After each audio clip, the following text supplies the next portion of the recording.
Oikein hyvää lauantaita teille kaikille siellä Järvenpään lukion penkillä istuville mahtaville henkilöille. Minun nimeni on Arttu Lager ja olen 18-vuotias 3. vuoden opiskelija. Nyt te kaikki varmaan mietitte siellä, että miksi en ole siellä tällä hetkellä. No, siihen on hyvin yksinkertainen syy. Olen Espanjassa tällä hetkellä. Mutta miksi minä esitän tämän esityksen videon muodossa, eikä vaikka joku parempi talentti siellä paikan päällä? Mä en tiedä.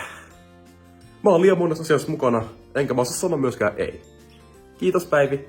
Kuitenkin, tässä videoesityksessä tulen kertomaan teille meidän koulun juhlaperinteistä. Ottakaa mukava asento, sillä meillä on yhteensä 16 perinnettä käytävänä läpi. Pyrin pitämään jokaisen perinteen esittelyn suhteellisen lyhyenä ja ytimekkäänä. Ja pyrin myös pitämään teidän huomioon ja mielenkiinnon minun huonolla huumorillani tai jotain. Koittakaa kuitenkin nauttia, meillä on kaikki valmiina, joten eiköhän aloiteta. Ennen kuin aloitetaan käymään läpi näitä juhlaperinteitä, haluan nopeasti mainita koulutusmessut, avoimet ovet sekä vanhempainillat. Nämä tapahtumat eivät ole koulumme perinteitä, mutta näissä tapahtumissa nähdään esityksiä musiikista, tanssista ja vaikka draamasta. Nämä esitykset ovat hyvinkin merkityksellisiä, sillä yksi hyvä esitys voi auttaa jotakuta tekemään viimeisen päätöksen vaikka avoimissa ovissa, että päättääkö opiskelija tulla jälkeen lukioon.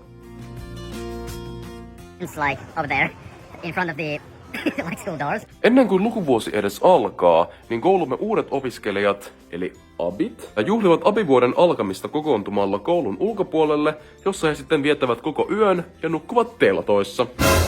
Niin sanottu abitelttailu on perinteenä hyvin vanha ja on käytössä muissakin kouluissa. Mitä abit sitten tekevät telttailun aikana? Yleisesti me juhlimme, laulamme, tanssimme, juomme pillimehuja ja kaikenlaista muuta hauskaa ja randomia. Kun vuosi on alkanut, niin melkein heti me pääsemme juhlimaan lukuvuoden avajaisia, joissa on yleensä muutama musiikki- ja tanssiesitys ja koulun rehtorin puhe, ja tänä vuonna oli myös opettajien esittely. Eli me huolitaan kaikki meidän turvallisuusharjoitukset sun muut. Lukuvuoden avajaiset ovat käytössä muissakin kouluissa, ja omasta mielestäni ne ovat oikein mukava tapa aloittaa lukuvuoden kaikki monet erilaiset tapahtumat.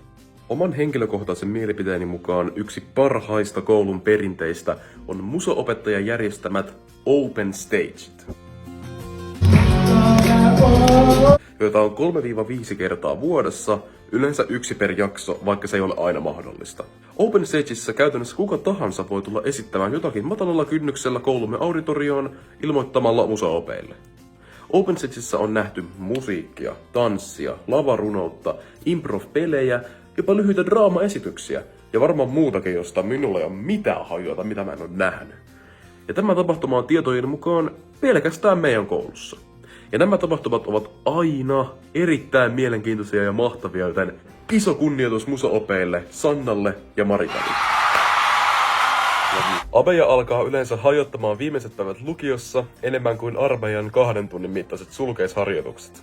Tämän takia abit itse järjestävät päiviä, jolloin he korostavat jäljellä olevia päiviä. Yleisimmin TJ 100 ja TJ 50 ovat tapahtuneet tässä koulussa, ja viime vuosina jopa TJ 10 ja 0. Mutta ei enää, koska rehtorin mielestä abit eivät saa juhlia niin paljon. TJ-juhlat järjestää abien oma penkkaritoimikunta tai abitoimikunta, ja he itse värvävät esiintyjät, heidän ohjelmanumerot, koristelun, ovat yhteydessä miksaajiin ja AV-tiimiin, jne. TJ-juhla on totta kai muissakin kouluissa, ja ne ovat lukioiden vanhempia perinteitä. Aloitteko kommentoida alkufiiliksiä? Tämähän toimii vähän kuin mikrofonina. Joo, elikkäs hello teille kai. Koulumme mahtava opiskelijakunnan hallitus myös järjestää vuoden mittaan erilaisia tapahtumia ja konsertteja. Kuten muutama vuosi sitten takaperin meillä oli Ukrainan värinen konsertti, tänä vuonna meillä oli Älä jää yksin konsertti ja joskus olemme järjestäneet myös Halloweenilla tapahtumaa.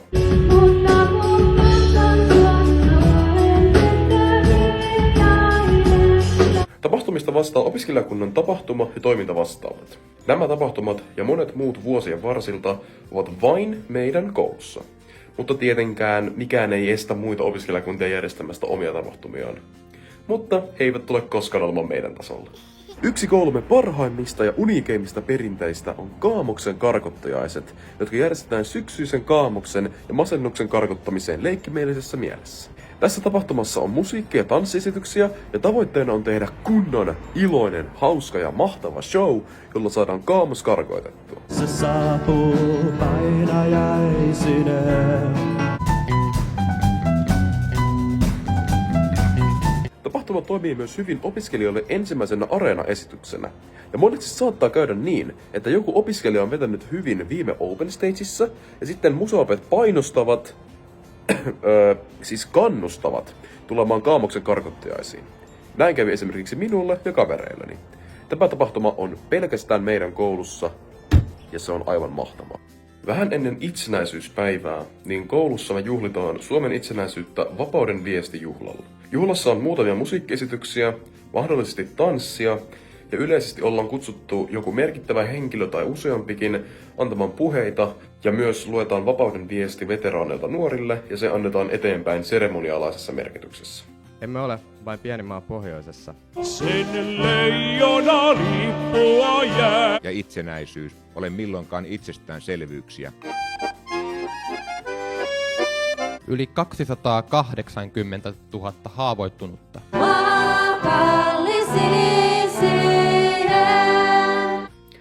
Tapahtuman tavoitteena on olla juhlallinen ja hieno ja korostaa suomalaisuutta.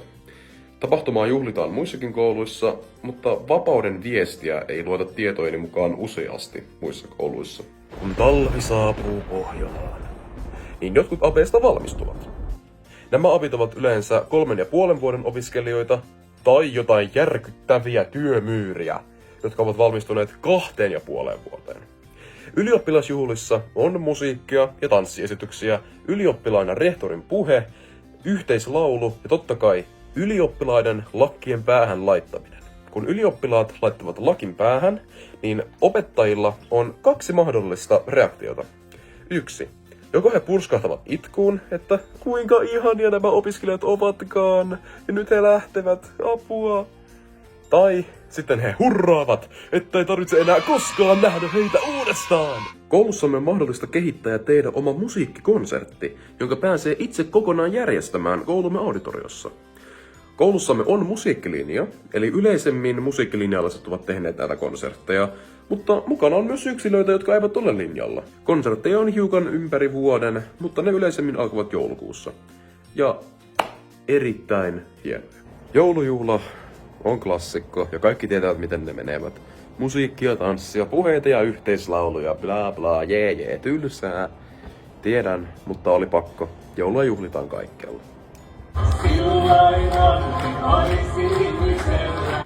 Musiikkidiplomikonserteista toinen versio on teatteridiplomiesitykset, joka on käytännössä draaman opiskelijoiden versio musiikkidiplomista.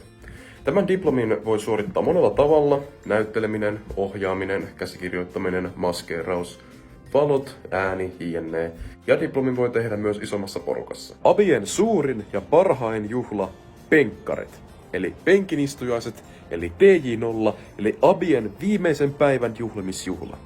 Tapahtuma on klassikko lukioissa, jolloin apit pukeutuvat outoihin, hauskoihin ja hienoihin asuihin ja juhlivat viimeistä koulupäivää. Kuinka tieteen on yhteen ääneen!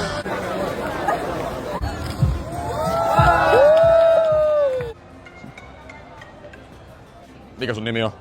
Tiia. Juhlaan kuuluu Abi-show, Abi-video ja Abien lähteminen rekoilla ympäri kaupunkia valtavien karkkimäärien kanssa. Ja he heittelevät niitä ala-asteen ja yläasteen oppilaille. Tapahtuma on ehdottomasti yksi lukioiden kulmakivistä ja monet opiskelijat ovat halunneet lukioon pelkästään penkkareiden takia. Ja myös täällä meidän Jäkelukiossa penkkarit ovat rehellisesti yksi ja ehkä paras juhla. Kun abit lähtevät, niin lukion kakkoset ovat seuraavia lukion vanhempien tittelien soihdun omistajia. Ja tätä he juhlistavat, kärsivät ja myöskin todistavat, että he ovat tarpeeksi vanhoja, kypsiä ja aikuisia tähän rooliin, pukeutuvat nykyisesti yleensä frakkiin ja tytöt hienoihin mekkoihin. Ja he tanssivat vanhoja, klassisia juhlatansseja. Nämä tanssit ovat esimerkiksi Viinin valssi, Kuumaa huumaa ja Nuotiotunnelma. Mutta tanssit ja niiden määrät vaihtelevat eri kouluissa. Yleensä mukana on myös opiskelijoiden oma itse suunnittelema tanssi, jolloin lopetetaan tapahtuma ja tarkoitus on hulvatella. Kaikki loput tanssit ainakin meidän koulussa opettaa ihana Sari Häkkinen. Ja yleensä tanssien loppupuolella opiskelijat kiittävät ja palkitsevat Sarin siitä, että hän on kestänyt heitä 12 viikkoa ja jaksanut läpi sen helvetin. Kiitos ja rakkautta Sarille. Annetaan kaikki aplodit Sarille.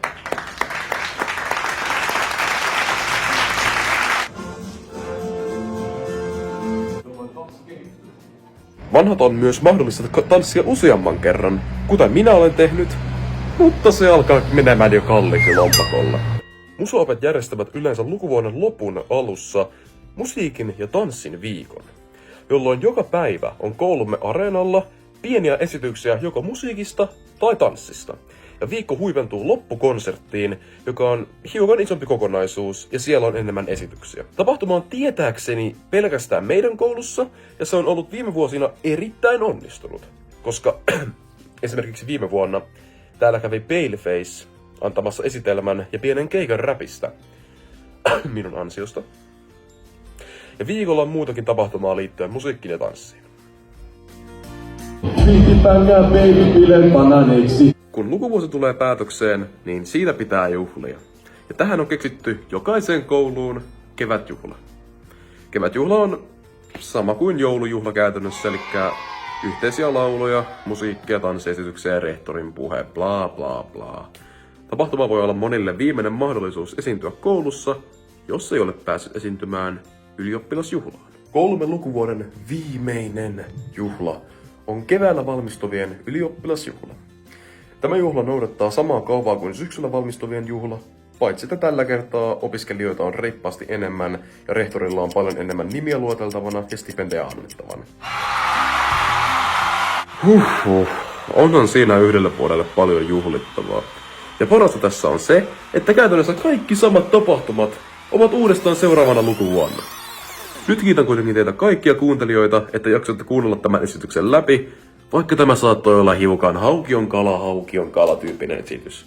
Kiitän myös Päiviä, että luotit minuun tämän videon tekemisessä, ja toivottavasti tämä oli viihdyttävä, vaikka olenkin täällä Espanjassa, ja tässä oli 16 perinnettä selitettävänä ja bla bla bla, en osaa editoida tai puhua. Kiitos kuuntelusta kuitenkin, hyvää loppusymposiumia, ja hei hei!